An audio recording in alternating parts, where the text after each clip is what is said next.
Night சுடுதண்ணி எடுத்துட்டு உத்தரம் கொடுக்க வர்றேன்னு சொன்ன வரவே இல்லை. ஏய் என்னடி கேட்டுக்கிட்டே இருக்கே, சோளக்கட்டு பொம்மை மாதிரி உட்காந்துருக்க ஒன்ன முட்டியும் போச்சா. ஐயோ இவங்க நம்மளே கவனிக்க மாட்டேங்கிறா, இதுல வேற டாக்டருங்கிறா. நீ எல்லாம் பொண்டாட்டி அடி. பொண்டாட்டி நான் கேக்குறேன், எப்படி அடிபட்டுச்சு? அது வந்து கரண்ட் கட் ஆயிருச்சு, நான் கீழே விழுந்துட்டேன். எப்படி கரண்ட் கட் ஆச்சு? என்ன கேட்டா? உன்ன கேட்காம வேற யாரை கேக்குறது? போய் ஈபி ஆபீஸ்ல கேளுறே. டேய் டேயா பதில் சொல்லிட்டு போடா. என்னடி ஆளாளுக்கு வாடா போடாங்கறீங்க? வேற யார் சொன்னா? வேலைக்காரி கூட சொன்னா. வேலைக்காரி ஏன் சொன்னா? அவ என்கிட்ட தப்பா நடந்துக்க பார்த்தா நான் திட்டுனேன். நீ மட்டும் என்ன தப்பா நடந்துக்கலையா? நான் என்ன தப்பா நடந்துட்டேன்? என் கருவை கலைக்க நடத்தின நாடகம் எனக்கு தெரியும்.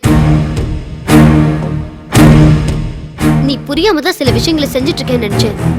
எப்போ உன் குழந்தைய கொல்ல துணிஞ்சிட்டியோ என்னால உன் கூட இருக்க முடியாது. உன் தமிழனை பைத்தியமானதுக்கு அவன் பொண்டாட்டி காரணங்கிறதுக்காக உன் பொண்டாட்டி என்ன நீ பைத்தியமாக்கிடுவ. இப்போ எனக்கு உன்னை விட என் குழந்தை தான் முக்கியம். நான் போறேன். ஓ நைட்டே பேக் பண்ணிட்டியா?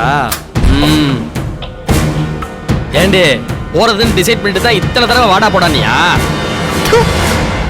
இனி நீ நேரம் எங்க போவேன்னு தெரியும், அங்க வச்சே உன்னை பிடிக்கிறேன்.